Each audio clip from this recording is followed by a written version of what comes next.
my demolishingly dislocated and demoralizingly despicable, disaster-fueled and definitely defensive discussion-deriving Dexter Dolphin Dingusters? Dexter's back, and so am I here to talk about it. Boy, oh boy, are we in for a big one, because as we all know and fear and dread and are sad about, this is the final episode of the season, or finale, if we want to get fancy. Now, I've never really understood why we say finale instead of just final. Like, what's up with that? I don't really know, but anyway. Last time we spoke, though, or at least last time you heard me speak with episode 9, we were left off with a bit of an in-real-life moral dilemma. For those of you who might still somehow not know, episode 10 had leaked online in some weird corners of the internet, and in 1080p no less. And I must admit, I was tempted to watch early, and I did give the site a squiz for a sec, just out of curiosity. And I thought, maybe I could at least get some screenshots ready for my video, only to see that the video had a watermark on it anyway, and I decided, fuck it, fuck you, this is dodgy and useless anyway, and in Russian, and I want to watch it the right way. There was just so many factors here where I'm just like, I don't want to watch it this way. This seems wrong, and you know, this whole website's making me nervous. I'm scared that somebody's going to take my identity. My computer's going to get a virus or something. I don't know. I'm scared. I don't like pirating. It's just not really a thing I usually do. So I decided in the end that I wasn't going to watch it that way, and I think that that's where we all should have landed, really. That being said, I don't think you're the devil or anything if you watched episode 10 early via the leak. I get that we're all just passionate Dexter fans, but I think given the cancellation of Original Sin, though, having just happened too, that we need to do our best as loyal fans to show Paramount that we're here and eager to see more of Dexter, and show it support in a traditional sense by keeping its ratings going, and, you know, incentivizing them to keep making more. Anyway, so unfortunately, though, during my quick glance at the early episode and during the week also, I did unfortunately come across a couple spoilers, but that's a me. That's a me, Mario. That's a me problem. That's a me problem. And onto the important stuff, though. Let's get into talking about the episode, which, of course, is Dexter Resurrection episode 10, titled And Justice for All, which opens right where we left off with Prater outside his vault, in which he'd just locked a freshly shot and dead Angel Batista and is still very much living, breathing, and not freshly shot and dead Dexter inside, raving in astonishment as to what's just happened as well, and how amazing Prater's experience just was. Selfishly, this is like a game to him. Nothing's that serious. It doesn't matter that a man died or anything. He's just loving it. He's in this for the thrill. He's having a hell of a good time. And, you know, now that he's actually committed some violence of his own, you know, it might feel a bit natural to him in a disturbing way. He's just having a bit of fun in his eyes, even though to us, it's like this horrible, tragic ending. So Batista, to see the delight in Prater's eyes is just all the more frustrating, as we're like, you son of a bitch, you killed this fucking character that we all love just for your own petty enjoyment. There's something super frustrating about it. Anyway, Charlie, however, though, ain't seeing it so delusionally, berating him over having killed a cop and how much heat this is going to put them under, especially considering that the police are going to be literally swarming the place in a matter of hours, with his gala taking place this very day. She also references how in the past she's gotten rid of some of Prater's killer guests before and doesn't mind doing that, being not a stranger to violence. But what's just happened here is on a whole nother level of fucked up, with Batista's death and everything. This isn't something that she's signed up for, and just killing innocent police officers like this, even though he wasn't exactly a police officer anymore, but that's not really the point. Anyway, Prater explains that he'll take care of the gala from here on out, putting up appearances to the public, and in the meantime plans to literally just leave Dexter in the vault to rot for now. And I'll leave you in this room to rot. Because what the hell else is he going to do? Prater may be socially powerful with his money and whatnot, but he's not exactly going to overpower Dexter in a physical fight or anything like that. So if he lets him out here and now, he's really only going to be exposing himself to trouble. So with that and Charlie's hesitance and paranoia here too, though, the two come to kind of a middle ground where he settles on waiting till after the gala and another couple days when Dexter's weak without food and water to let him out. And in the meantime, for Charlie to guard the vault while he goes down and smiles and shakes hands and whatever else it is that a gala host does. Anyway, inside the museum of killers that Dexter's trapped in, which is kind of a very funny situation, just by the way, for another serial killer to be in, if you really think about it, because he's sort of surrounded by his own, you know, yet all alone still. Dexter then, though, desperately searches for an exit, walking around with automatic lights turning on as he travels through the area. This wasn't on my list of ways to die, Dexter's voiceover says, continuing that he bets that getting shot wasn't on Batista's either, as he stands over his body, still tormented by what's just gone down. As we, the audience, are too. I mean, I know it's been a week and stuff, but I'm still looking back here where I'm like, damn it, Batista deserved better. I'm still sad about it. But, well, that was last week and we're on a different episode, so we go on. And from here, Dexter eyes what I think was the prison blanket which hung and killed Mia's Lady Vengeance character. I'm not exactly sure, though. It might have just been another random killer's item within the room. I couldn't see the label, so I don't know. But either way, he unties the noose and mournfully covers Batista's body. It's like one last sign of respect from Dexter's part, knowing Batista deserved better, as he says a quick personal eulogy, which reads, "Rest in peace, Angel. You were a good cop and an even better man. And yeah, there's something emotional about that for sure. This is before a slow clap begins interrupting his grief state from behind, revealed to be coming from an imaginary ghost eye-struck killer Barney Brian Moser, played by the original actor too, Christian Camargo, who looks quite a bit older here despite the character having died nearly 20 years ago, which doesn't exactly make that much sense in the universe, but we can sum it up, I guess, to Dexter being optimistic and imagining what he would have looked like if he went on to live or something. Sure, let's go with that. Let's pretend it was intentional. Anyway, ghost eye-struck killer Barney Brian Moser then leans on the guilt of Dexter, pushing the idea of this being Dexter's fault and commenting on how he's done it again by causing the death of another loved one. He's kind of just poking and prodding at this guy, you know, tormenting his very pain, I guess. But again, it's all in Dexter's head, so we know that this is really just Dexter criticizing himself. Dexter, though, responds bitterly, depressingly telling him how he'd told Batista to go home. And if he'd just done that this could have all been avoided, to which ghost eye-struck killer Barney Brian Moser denies, saying that Batista was never going to give this up. Not after he'd spent 2 decades as Dexter's friend, La Pasión, another mourning his supposed death, and then found out the truth. Emphasizing that the truth here that he's speaking of is not only that Dexter is a monster and a bloodthirsty killer, but also, more importantly, that he never cared about Batista to begin with, supposedly anyway. To which Dexter asks, then why does his death hurt so much? A clear sign of his true self within, who in my opinion does feel and does love and does regret and does care that Batista died and does have loved ones and all this stuff. I'm very passionate about Dexter loving people, just like I look back on the original series and I believe he loved Rita. I don't think she was just a front to look normal. He had genuine feelings for her. First 4 seasons are all about that and how, you know, Dexter's trying to find that humanity within. It's an important part to his character, so I don't really get when people just completely dismiss it and they're like, nah, he's a psychopath. He doesn't feel anything. Like,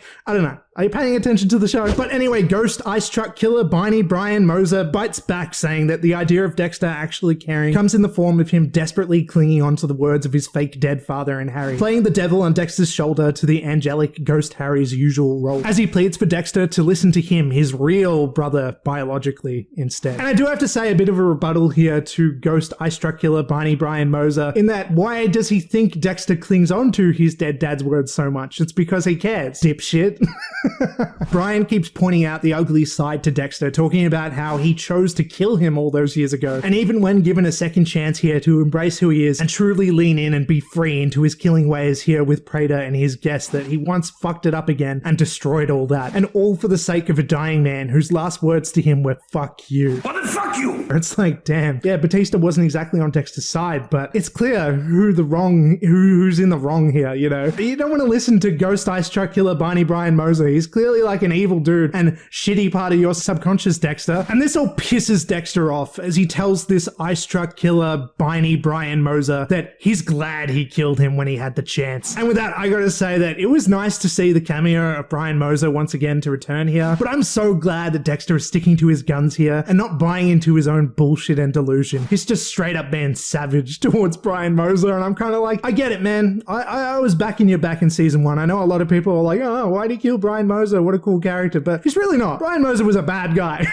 Anyway, Dexter knows better though than to give in so easily to the dark passenger side of him entirely. He's better than that. And as enticing as Brian's words are, and that side of his life can be, that Dexter, despite everything, remains the anti-hero, solidifying his role and chance at redemption. Dexter's the good guy, you know, even though the show constantly plays with the idea of him not being. Episode 10 is all about him being the hero. Anyway, now we cut to the intro for a quick moment of the manhole cover like in every episode before it, but it ends in an interesting way there by dissolving into a shot of one of Dexter's circular red blood slides. And I question why they didn't do this for every episode, because it doesn't like add anything to the story or anything particularly here for this episode, but it was just a cool, quick little transition that I liked. So now still inside, Dexter attempts to pry the door open with none other than the New York Ripper's kill tool of the manhole picker-upper, by the way, which I thought was kind of funny in an unceremonious kind of way. Like, Dexter's not respecting this place anymore. It was set up as such an elaborately stylish and to be respected shrine to people like him, as we'd seen in episodes before. Now it's just his death trap, and he's not settling on letting this be his tomb. So, you know, he'll take shit off the wall, he'll kind of fuck up the room and whatever. It doesn't matter anymore. Anyway, so the ghost ice truck killer Barney Brian Moser, still in his head though, continues to play with Dexter's mind and talk shit before Dexter then dramatically and violently throws a chainsaw his way. Just one of the, another random kill tool within Prater's vault. That is before being interrupted though by literally fucking Smash Mouth's All-Star saying, somebody once told me. That's right. The actual Shrek song in the form of a ringtone coming from Batista's phone. And it's like, what the fuck, Batista? Why is that your ringtone? Anyway though, Also, this was a pretty dumb oversight from Prater and Charlie, by the way. Like, how did they conveniently not check Batista for his phone like they had done with Dexter? Doesn't make a whole lot of sense to me, given that, yeah, they took Dexter's phone before bringing him into the vault. It's just an inconsistency that doesn't track. If they thought to do it to Dexter, they would have thought to do it to the man that they tied up and was planning to have killed. It just doesn't make any sense to me why they would have let Batista still have his phone. I get that he was tied up, didn't have access to it just right then and now. But if something had gone wrong and he got out of plastic wrap somehow, whatever, like, I don't know, man. It just seemed wildly convenient on Dexter's part. Anyway, whatever. The phone is being called nonetheless, and by none other than Joey Quinn himself, to which Dexter doesn't answer, leaving it to be contacted by voicemail by Quinn. Because as desperate as Dexter's situation is, he's smart to play it cautiously and see what Quinn has to say without risk first. He doesn't want, Quinn to know that he has Batista's phone. That could be bad news for him. So it's very clever for him to not just desperately say, help, help, help, in this moment of desperation when, that could mean bad things for later on. So now unlocking Batista's phone by once again being slightly disrespectful to his corpse. But, what are you going to do? He holds the phone in front of Batista's dead face to access the live voicemail that Quinn is currently leaving, saying that he got a call from some detective in New York, and what the fuck are you doing there? He asks, expressing his worry about him and telling him to come back home. Dismissing his unusually emotional message by stating that the real reason he'd called him is because he can't spend another day alone with Masuka, who's driving him nuts. Anyway, Dexter's voiceover then says factually, truthfully, that he misses them in Quinn and Masuka, and I do believe it to an extent. I do think that this feeling has been intensified by his devastation regarding Batista's death, though, because the truth is he and Quinn never really liked each other all that much, even if they did come to some kind of a mutual respect eventually. And Masuka was always Dexter's friend, but let's be honest, he was always more of a joke character, left not to be taken too seriously. But to be fair, Dexter did spend a lot of time with him in the original series too, and they shared a similar interest and career in the forensic side of things. There's definitely a kinship with Masuka as well, even if he wasn't the most dramatic of characters, except for that one time that he suddenly had a daughter in season 8. That's pretty much the only time Masuka actually had a personal storyline, which kind of sucks actually, because,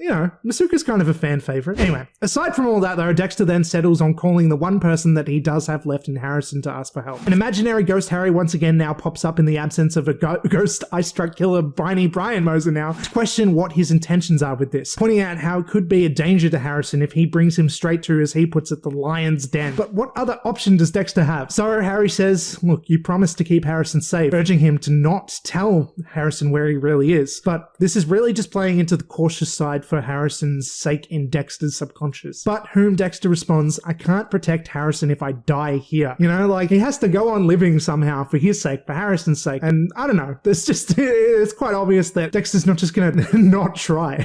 So this is all about being a good father, not because you're afraid to die, a ghost Harry asks, kind of criticizing him lightly, as he weighs up the options of Dexter's subconscious, to which Dexter concludes that both things can be true. And I like that he's pushing back on ghost Harry here, and Brian as well, who are really just, again, Dexter's own doubts personified. Dexter is finally deciding to look more objectively and rationally, and not become so debilitated by his own self-pity like he sometimes can. Often when he thinks that somebody's onto him or something, there's jokes I've seen on Instagram of Reels where he just says like, oh no, it's all over. It's over. It's over. It's over. It's over. It's over. He's so dramatic. He always catastrophizes everything. Where it's just like, it's over. Everything's over. My life is over. Like, it's always the biggest, worst thing. But I feel like in this episode, he was kind of playing things a bit more maturely, if that makes sense. He wasn't being such an emo boy. So Dexter calls Harrison, who's currently been once again going downtown on cute gala let's Gigi Jones. The phone, of course, though, reads Batista, though, to which Harrison ignores, not wanting to talk to him, again, after all the accusations and interrogations and whatnot. So now, though, instead Gigi answers the phone, smart-assedly telling a supposed Batista that Harrison can't talk right now because his mouth is full of her. It's just like his mouth is full of me. And to be honest, like, come on, cute girl alert, Gigi Jones. I don't care if you are a cute girl alert. After last week with openly praising Blessing's condom accessibility in front of Dexter, and now this, I just have to complain about your utter lack of personal boundaries. Like, come on, man. What are you doing? Why do you always make everything sort of awkward and sexual and shit? It's just weird. I don't know. I know that she didn't intend to tell that to Harrison's dad, but still, who's Batista to her? Stop being being weird, man. She's then quickly put in her place though and changes her dynamic entirely in a bit of a surprise as she tells Harrison that his dad wants to talk to him. That's who's on the phone, which is kind of just hilarious because how awkward is that? Anyway, so Harrison then takes the phone away into the bathroom to get some privacy as Dexter pleads for help now. Harrison asks though why he's calling from Batista's phone, to which Dexter tries to avoid the question and get straight into business by saying that Prater knows who he is, but he's cut short by a frustrated Harrison who once again pushes the question as to why he's calling from this phone. You know, he's not really putting up with Dexter's bullshit straight away here. We get a sense that he already has an idea as to why anyway though, and he's immediately concerned, pointing out that the last time that Dexter had killed Harrison. Called, idiot.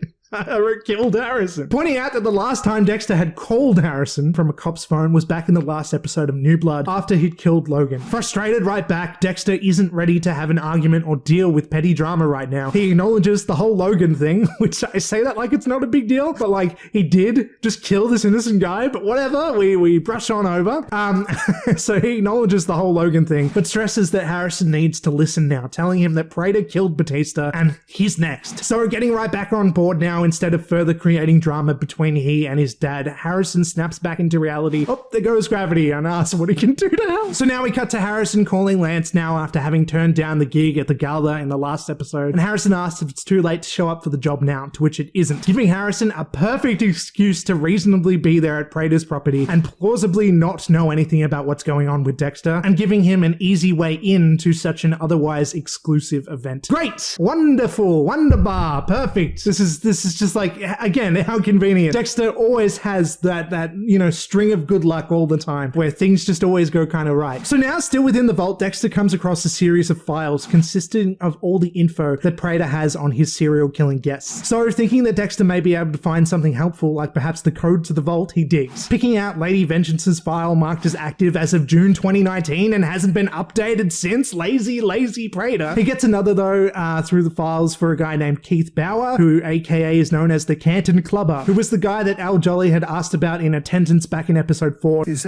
Keith coming? And we saw that very brief flashback of Charlie, who had killed him with a spiked baseball bat for breaking the rules. We then see some other names like Cooper Morris and another which seems to be called the Yonkers Slayer with no real name, so I'm not sure what that's about, especially given the fact that it's marked as active as of March 2022, which I think is present day in the Dexter universe now, so I'm gonna say that this Yonkers guy is probably gonna show up in season 2. So now, pulling out various files with nothing to note, Dexter keeps snooping in hopes that he can figure out the 8-digit code to get himself out, as Ghost Harry warns that he only gets one shot or one opportunity to capture the code or let it slip, some might say. As the show provides a brief flashback to Prater informing him of the alarm system that is set up. To which I do have to question though, like, if the alarm does go off, so what?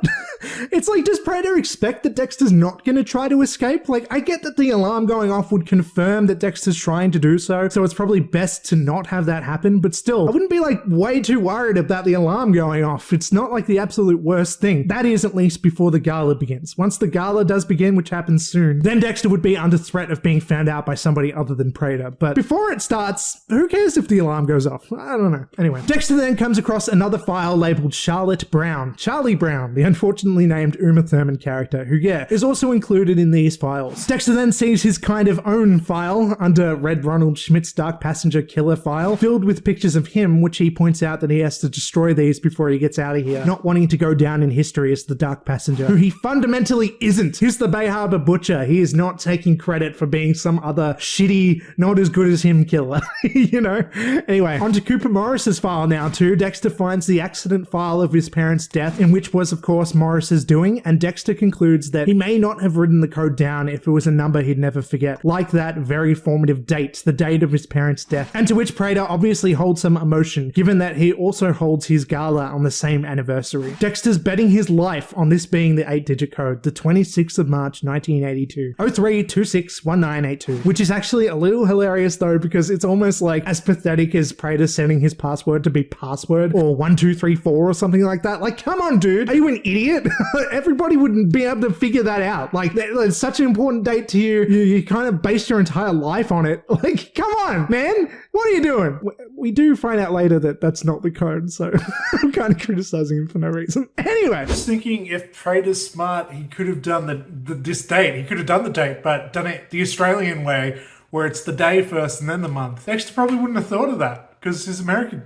So now outside the vault, we see Harrison standing amongst his co-workers for the night and Lance as they're being instructed on tonight's work by who I assume to be the manager of this event or something like that. Harrison then calls Dexter, chucking a headphone in his ear and keeping the call ongoing like a spy, as he says, "I'm in," as if he'd hacked the mainframe of Prater's mansion or something. It's a bit corny, is what I'm saying, but it's okay because I'm here for it, to be honest. I found this part kind of delightful, as Harrison is playing like any old regular waiter. He plays his role while secretly being on this like James Bond style undercover mission to save his dad. And it's a slight coincidence too here, given that I saw just last night that Patrick Gibson, who played the young Dexter in Original Sin, has been cast as 007 in a video game made by the same creators of Hitman. It's such an irrelevant aside, but I'm just saying it is a bit funny that like this felt a little bit like a Hitman mission or a James Bond mission, and yeah, Dexter, not Michael C. Hall, but Dexter has been cast as James Bond. Anyway, with his phone set front facing from his pocket too, Harrison gives Dexter a point of view look at what's in front of him and follows Dexter's directions towards where he's trapped within the building. Now really feeling like a Hitman mission though, funnily enough, with the parallel there. Harrison listens to Dexter, who tells him where to go, all while trying to keep up appearances. It's almost like he's got Dexter's voiceover in his own head as he tries to act like this innocent waiter, but who's really here for ulterior motives. So soon now, while on the job serving drinks, Harrison sees that Prater shows up talking to some of the cops in attendance, and Harrison almost gets caught, but he kind of leans off to the side to hide his face away and not be seen by Prater, who, being the rich asshole he is, isn't paying any mind to the service people anyway. Honestly, Harrison's kind of safe here when you consider that, but still it was a close call. But it's just so like, it's so Prater to not say thank you or like look the waiter in the eye or some shit. They're nothing, they're nobody. Just take the drink from them. That's all they're there for. That's all they're good for. Anyway, now headed through the kitchen area, Harrison eyes an openly smoking Lance on his way through, which is important because the next minute he's affronted by a guard standing in place by the exit who'd almost caught him sneaking away in a place that he shouldn't be. So now what does Harrison do but blab on the very friend who got him the job to begin with, saying that one of the employees is high and could be a problem for the gala, which is such a dick move if it wasn't for his dad being in mortal danger, and no one can know that, you know? Like, it seems like Harrison's a real narc, but it's a real Spider-Man problem here, where Harrison won't be able to explain what really happened here to Lance later, and is gonna end up just looking like an asshole if he finds out, but can never actually tell the truth. Anyway, so the guard thanks Harrison for the heads up, and Harrison heads his way through to where he was originally headed, with the guard going after Lance, presumably kicking him out, getting him fired from the job. Anyway, meanwhile, in the main hall, Prater is making a speech about how excited he is to be at the 10th annual gala as the crowd claps and applauds. He describes it as his favorite night of the year, which is a bit morbid given that it's his parents' death anniversary. But hey, Prater's a weird guy, so that's Prater for you, I suppose. Harrison, now sneaking up a way upstairs, comes across a locked door and attempts to pick it. But before being able to get in through the door, it barges open anyway by a now very villainous Charlie aiming a gun his way, saying, "Harrison Morgan, you're going through a lot of trouble for a man you barely know." And to be honest, me being super dumb and media illiterate, I was like, huh? That's his dad. What the fuck are you talking about?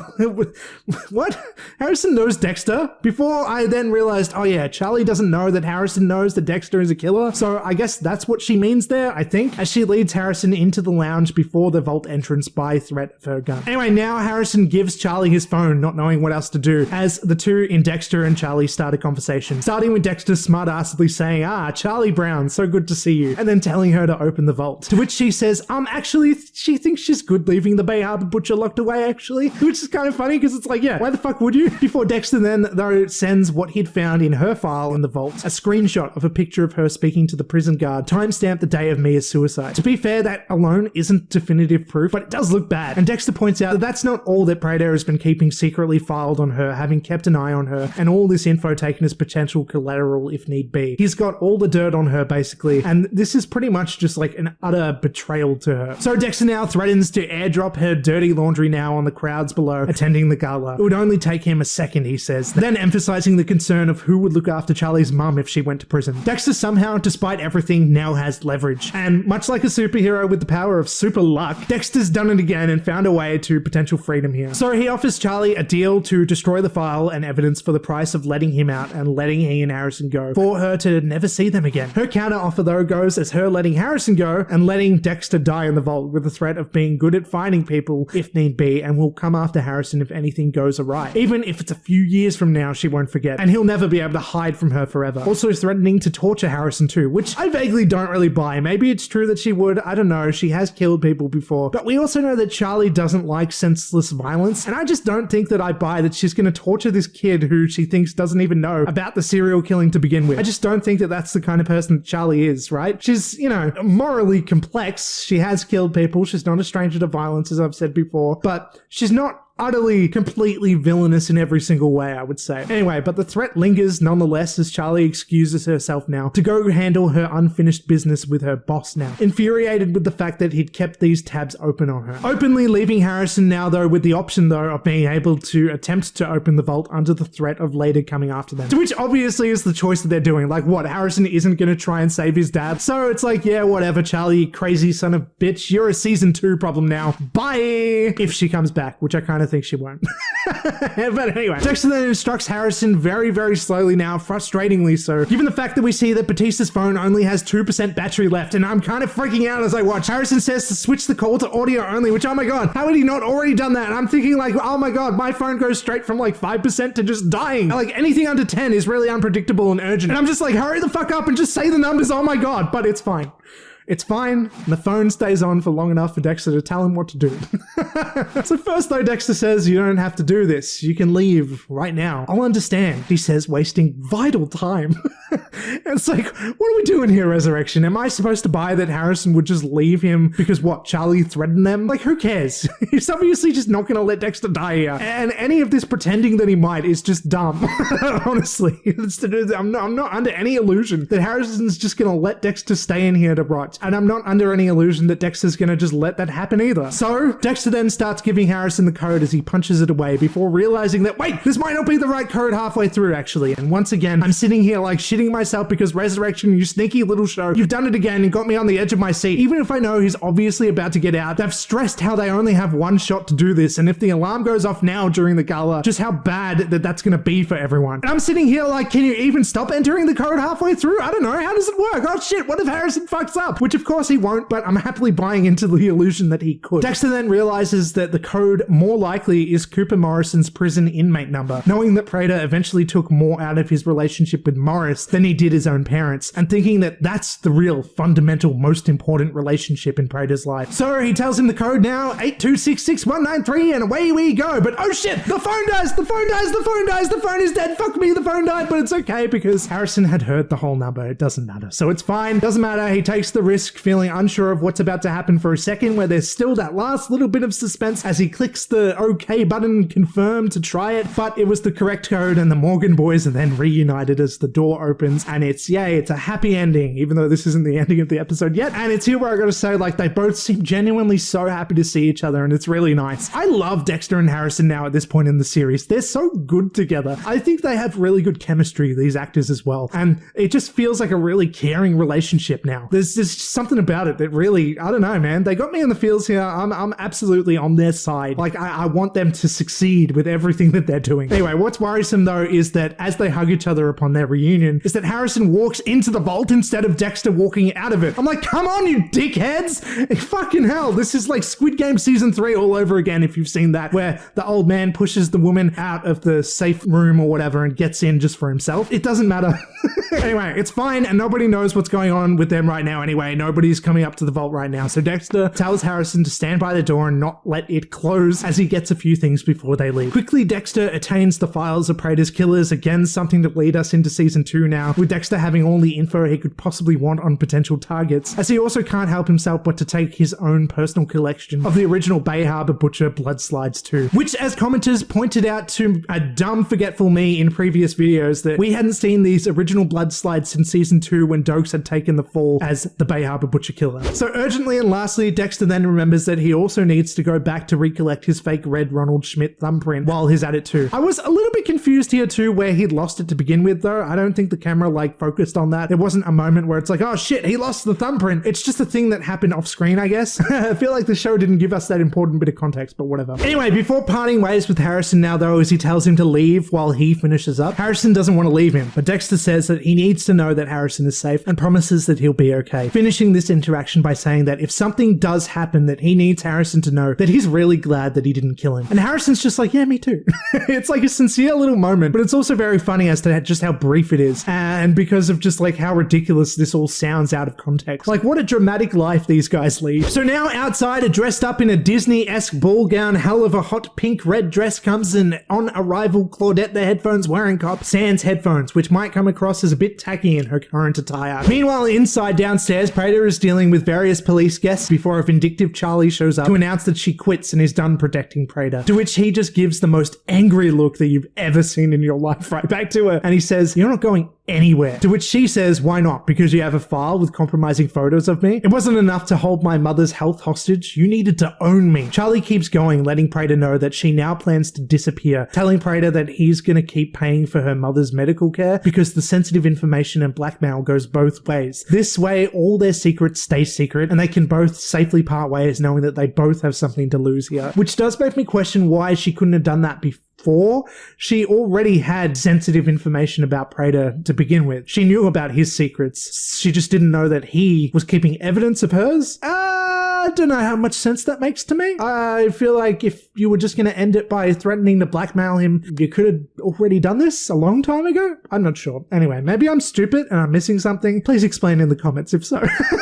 All the while, Dexter upstairs is scouring through for the thumbprint and Harrison is avoiding getting seen by anybody downstairs. There's so much going on at once here and it's getting really exciting now. As Prater now gets up on the stage once more and he announces that they're about to kick this party up a notch as Claudette, the headphones wearing cop, and her partner Melvin Man approach to listen right in the path of Harrison, who's making his way to the exit. And in a bit of a freak out in the wake of almost getting caught, Harrison bumps into a waitress carrying a tray of drinks and knocks it all down, but doesn't stop to help or anything and just dashes the hell out of sight. And it's like, again, man, this episode is really reminding me of a Hitman level here because that is exactly what I do when I fuck up in that game as well. You know, you almost get caught by somebody and then you just get out of the way out of there. You jump out of sight and then you steal somebody's clothes as a disguise and no one knows that it was you, even though you're clearly the same bald man with a barcode on the back of his head. It's so funny. You can just like kill somebody in front of everybody, then walk into another room, put on some different clothes and just walk right out. Nobody knows that it's you. Everyone should play Hitman. It's the funniest fucking game. I love it. Meanwhile, Dexter keeps searching, eventually finding Red Ronald's fake thumbprint thing once again upon Batista's dead body. Whoopsie, that could have been bad if he hadn't found it. Downstairs still, Prater is now announcing how he plans to donate millions of dollars and whatnot before spotting Harrison, making his way through the crowd mid-speech. He quickly shoves the microphone off to one of the cops ready with a speech in place as he begins to tail Harrison before quickly heading off his trail to a security room with a guard watching the screens of the event take place. Basically, he spots Harrison and he's like, turn the cameras off, baffling the guard because it's like, well, how the fuck does that make any sense? He then asks the guard for his gun as well, and it's just like pretty fucking obvious what's going on here. From the guard's point of view, you'd think that Prater wants to shoot somebody and not have any footage of it, but the guard kind of just sits there in disbelief, like what the fuck just happened?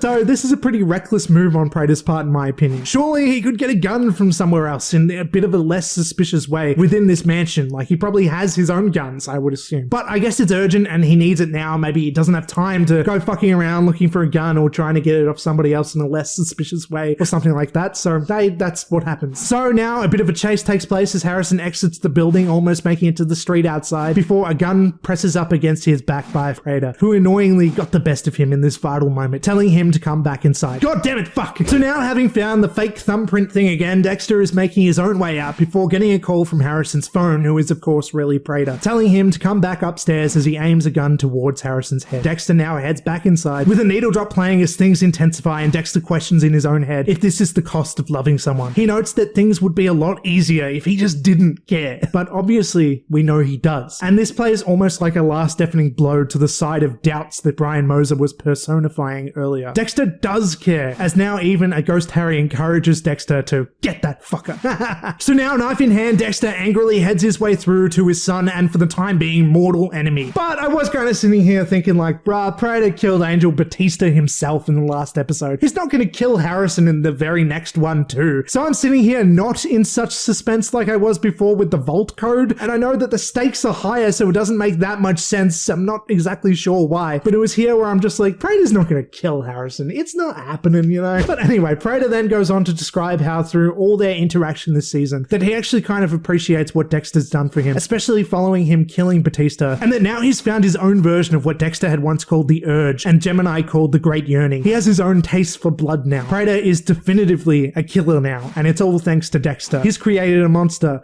because nobody wants to see Russell no more. Why do I keep seeing Eminem lyrics?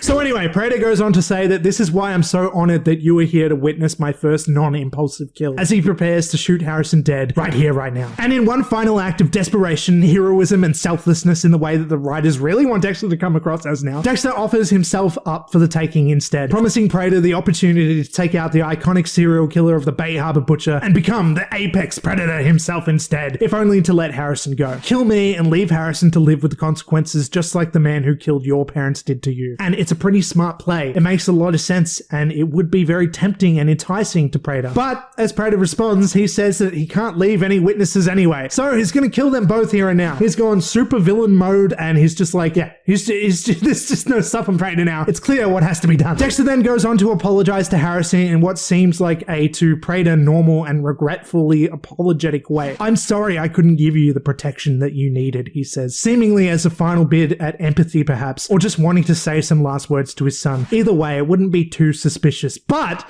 the show does make it very obvious to us, the audience, though, as he emphasizes the word protection very, very heavily. It's like, sorry I couldn't give you the protection that I promised you. And we get a flashback to the previous episode when Dexter had given Harrison some form of protection that the camera never actually showed us what it was, though. And just as a lot of us were suspecting last week, the seemingly innocent joke about condoms was really a setup for the climactic moment here, as it's revealed that what he was referring to back then was an M99 needle, which Harrison has had in his pocket this entire time. And this scene kind of makes Harrison look a little bit like an idiot, though, as to why this didn't occur to him before, but that's okay. I forgive him, if only for us to have this fun little moment where I'm like fanboying all over the place, because of course what follows now is Harrison taking the needle and plunging it into Prater right as he takes an attempted shot at Dexter, horribly missing and shooting the roof instead in reaction to Harrison's attack. It just occurred to me that it doesn't make any sense why Prater was about to shoot Dexter right then in that very moment, because I thought the whole point was that he wanted Dexter to witness him taking his first non-impulsive kill, which was going to be Harrison. That was like the whole point of what he was saying, right? But I don't know. I guess he's just going like super topsy-turvy crazy. He just wants to kill anybody, everybody. So he's being inconsistent and stuff because he's a serial killer weirdo now, I suppose is the explanation. Dexter then tells Harrison to get out of there while he takes care of business. So Dexter gives Harrison the fake thumbprint as access to the elevator to safety. And the two part ways, planning to meet up later as Harrison asks how he's going to get out. To which Dexter makes a small punny joke about how he'll thumb a ride before heading back into the vault now with Prater lying on the very table in which Batista had just been in the last episode. The ice-struck killer's very own deathbed. Prater, wrapped up in plastic of course, wakes up and screams for help as Dexter taunts. Prater pleads to please not hurt him as Dexter says, "What's wrong? I thought you loved it in here." And Prater continues to plead, "I'll give you anything you want, a life of luxury," as he desperately promises Dexter, anything and everything. He's just like, I'll give you money, I'll give you this, I'll give you that. And Dexter's just like,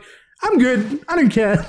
And it's funny how chirpy and delightful Dexter seems to be now that he is not in any trouble. He's just happy to be here, honestly. Prater then promises that he could give him enough money to send Harrison to college before Dexter then takes a dramatic and honestly scary as fuck turn as he now viciously shouts to never utter his son's name again. And in this moment, I myself just sitting on my couch knowing that Dexter is a fictional character was quite intimidated by him. I'm like, fuck, what a man, what a really, whatever the lyrics are, man. I'm like, God damn it.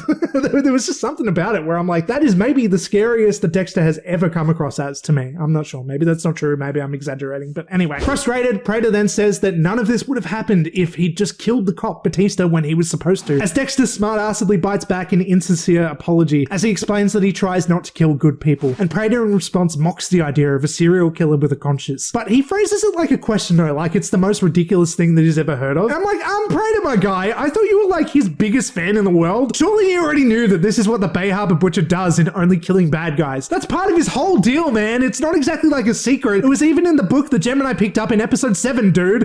Like, what? You know that the Bay Harbour Butcher has a conscience. The cops know that. Everybody knows that. Why are you acting like this is news now? Anyway, calm down, me.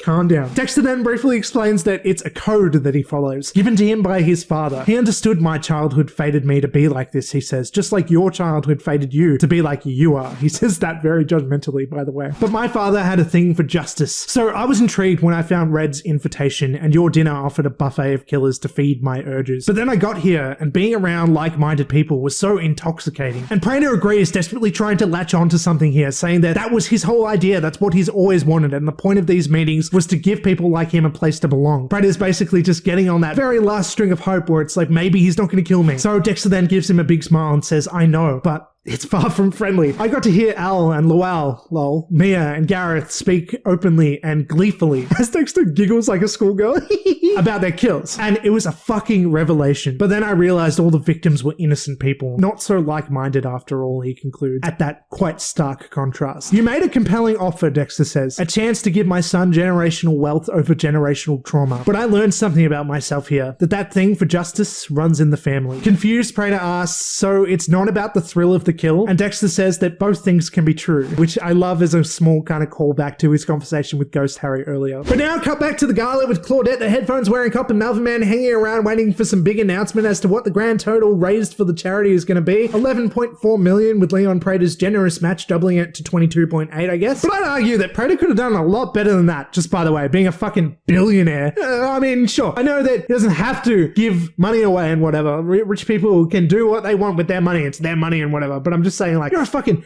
billionaire. Give him 100 million, asshole. Anyway, so now upstairs though in the vault / now kill room with Dexter and Prater, they hear the sounds of cheering from below as the crowd chants Prater's name for his generosity. And Dexter's like, hear that? Enjoy it now, because after you disappear, you'll just be remembered as a cop killer with a serial killer fetish. And basically Dexter, again, is being like this very delightful kind of character where he's having fun here, but very much playing along the lines of still being very intimidating, depending on whose point of view you're looking at it from. Dexter's having a bit of fun here, but to Prater, this is like the scariest fucking moment ever. Dexter then grabs the scalpel ready to cut Prater's cheek in his usual way, ready to be taken for his collection amongst his blood slides, but changes his mind. And Prater in the moment thinks that this means that he's changed his mind entirely about killing him, as he asks, so I'm not going in your blood slide box, like very hopefully, but Dexter just says, nope, you're not. And of course what he means though is that Dexter's still going to kill him, but it would almost be like honoring Prater to include him in his blood slide collection. He keeps the blood slides to remember, he says, but he doesn't want to remember Prater. So in one last act of defiance and erasure, Dexter plunges his knife into Prater's chest as he bleeds out, and Dexter decides to not at all memorialize him. He doesn't want him to be part of the blood slide box. He doesn't want him to have any sort of legacy. He really just wants to destroy him in pretty much every single way. His body, his reputation, you know,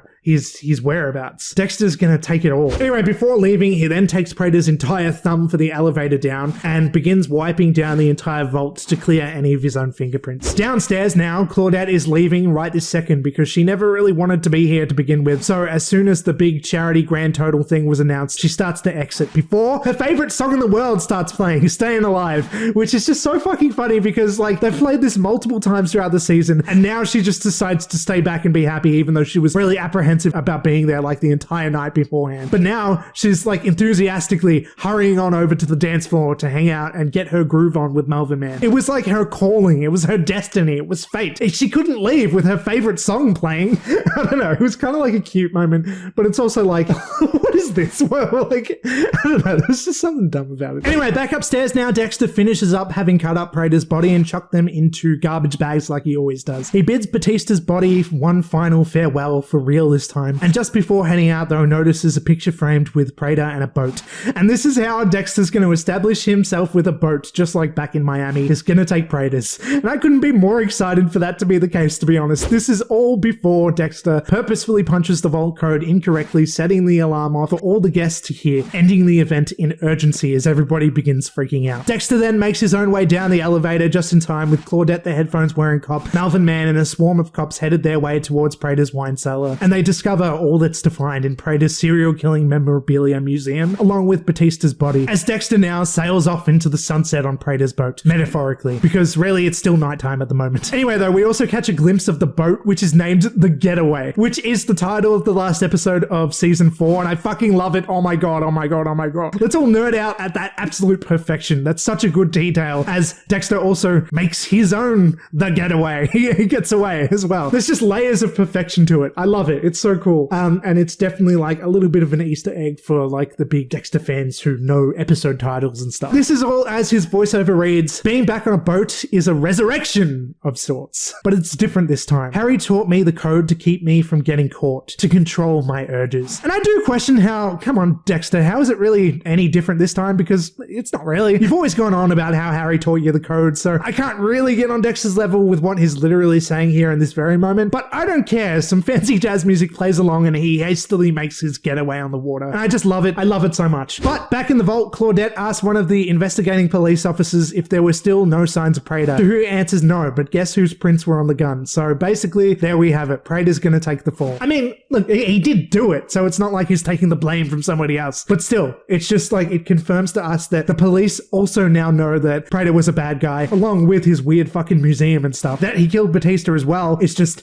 you know, icing on the cake or whatever, as they wheel Batista's body out of there. Lastly, Melvin Man eyes the New York Ripper hook placed up on display, calling Claudette his way, as they find all the files Dexter had actually left behind for the better, for true justice. As they pick up the New York Ripper's file, reading that the name says Don Frampt, I guess is the real New York Ripper's name. So there we have it, everyone. It's no one. It's not anyone. Kind of just as I suspected, to be honest. The New York Ripper is just some new character that we haven't seen before. It's not a big twist reveal of somebody that we already know or anything like that. And so with all the theorizing, with all the guessing and stuff, with all the red herrings and with this and that and everything, it's no one. It's not anyone. It's after all that, all the questioning, all the everybody asking week after week, does this mean anything about the New York Ripper? What about this? It's nothing. And I'm fine with that because Dexter was really never a whodunit mystery show to begin with. So I never really cared that much about who he was, and I'm satisfied with it being some guy that we're presumably going to meet in season 2. Anyway, we also then get a glimpse at what Charlie plans to do, which is get out of Dodge along with her mum. And I'm kind of glad that she got a happy ending here. And though she did threaten to come back after Dexter and Harrison, I just don't think that she has that incentive to now, with Prater being dead and her having gotten away free. I think that's the end of that character. I don't think that we're going to see her again in season 2. That's just my guess. I think she's just going to go off into the sunset herself with her mum as well. And I think that's fine. In this montage, aside from this too, we also get a brief look at Blessing dancing with his wife. Just a happy ending for Blessing, who in the end as well was just a nice guy with absolutely no evil revealed to be had. He was just a good guy.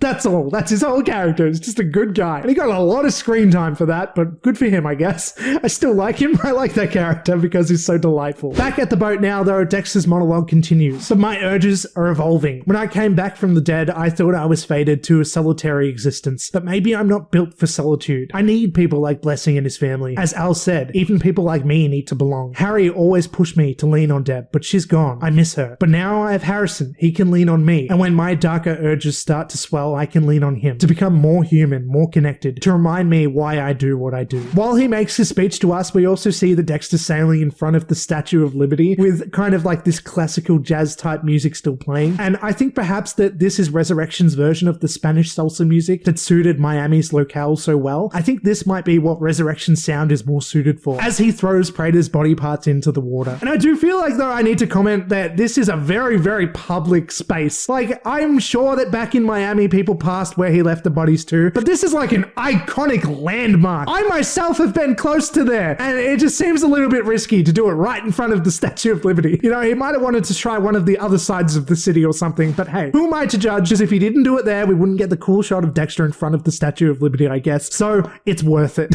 But hopefully for next season or something, he finds a bit more of a private area. Anyway, we also see that Dexter didn't leave all the files behind for the cops to find. He still has an array of them, including a killer called the Jaw Splitter, the Midnight Mangler, and Al Jolly, whose apparent real last name is Walker, Al Walker, who will assuredly come back in season 2 as Dexter tracks him down, and I can't fucking wait. Dexter closes this episode out by saying in his voiceover once again, I used to wish I could be normal, a life without my dark passenger. But who am I kidding? This is who I am, what I am. I'm Dexter Morgan. I'm exactly who I need to be, exactly who you want me to be. As he looks right at us through the camera and drives the boat away. And I think this is a little bit of a meta commentary perhaps on Resurrection as a whole closing out, and maybe even this is a bit of a snarky response by the writers here, given that they intended for it all to end with New Blood and having Dexter be the real bad guy by the end of that series, and how everyone hated it. So now they're kind of like, fine, see, this is Dexter, this is what you want. It's kind of like, we give in, we're giving you good Dexter, even though that's not what the writers originally wanted. It kind of feels like they're being a little bit like smart-assy towards us in that way, but I'm sure they're happy to be making more Dexter, and it's only going to be bringing them like money and success and stuff, so I'm sure they're not that bitter about it. But it was a bit of an interesting kind of like call out to the audience, I think, if I'm reading that correctly in any way anyway. I loved this moment as well because it's just like he's making this promise to us, the audience, really, that this is going to continue, and that's just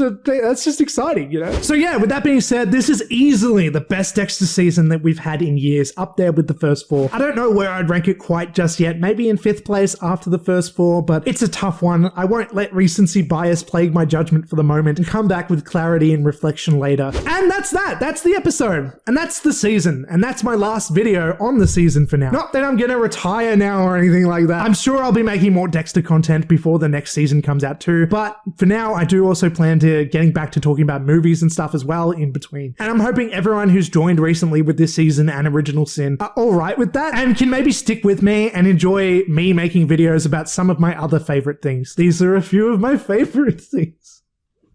Am I going to get a copyright strike because that was so close to the original? I don't even know what that's from a musical, right? Anyway, but yeah, definitely I want to keep making Dexter stuff as well. So don't worry about that. It won't totally die down. And maybe give me some ideas of what you want to see. I still plan on making a New Blood retrospective video essay kind of thing at some point. I'm sorry I never made it before Resurrection came out. I was dealing with personal things and it just never came. I never felt like it, but I will do that at some point. I don't know quite when, but it'll happen at some point. As for me personally, I have to say that I am still somewhat struggling with my mental health, I have to say, to be honest, but I have found that making these videos can be helpful in that regard. So while I may not be doing like weekly uploads every single week while a current Dexter season isn't running, I still plan to be uploading more regularly than I was before Resurrection started, for anyone who might be interested and wondering. And with that, I just want to thank everyone for sticking around with each video and watching the show along with me, commenting on your thoughts and your theories about the New York Ripper that went nowhere, and for being big Dexter fans just like myself. I hope you all enjoyed watching Resurrection as much as I did, and maybe these videos just as much as I enjoyed making them. And with that, I just gotta say, yeah, Resurrection overall was good shit. I don't know if I loved everything. I don't know if I loved how Batista went down and all that stuff, but overall, this has still been a hell of a banger of a season. I fucking loved almost every single moment. There's been something about it that's just been fucking golden. I don't know. They really hit their stride with it. I feel like I really trust in these writers and everything, and I don't know what's gonna come from further seasons if and when they continue making it, which please don't get cancelled. And yeah, with that, I just also got to say that I'm really proud of all these videos that I've been making here, and that it's going to be a really cool thing to be able to look back on later when I watched Resurrection along with all of you and made these, in my opinion, quite high quality videos that I can be really proud of. I don't know, they take a lot of time. It's very tedious. I do get a bit stressed out while making them and everything. And I don't know, when I'm filming and stuff, I flood my lines and shit. I get mad and cats start fucking around and bumping into the tripod and stuff. I'm just like going out of my mind sometimes, but it definitely proves to be worth it. Like, it's kind of been, I don't know, I don't want to bump it up way too much where I'm just like, thank you, I've won an Oscar here. Like, it's not that much of a fucking big deal and crazy big ceremony thing here where I'm like, look at me. But I'm just saying, I don't know, it was a good time while the season was on. Anyway, so I guess that's about all I have to say for now. That's Dexter Resurrection for you. I'll see you next year or something when they make another season, I hope. But for now, in the meantime, I'll be making some other content about movies, probably about Dexter pretty soon as well. And with that, yeah, I'm outie. So before you go, please do the things which are like, comment, share, subscribe, all that shit. And goodbye. See you next time.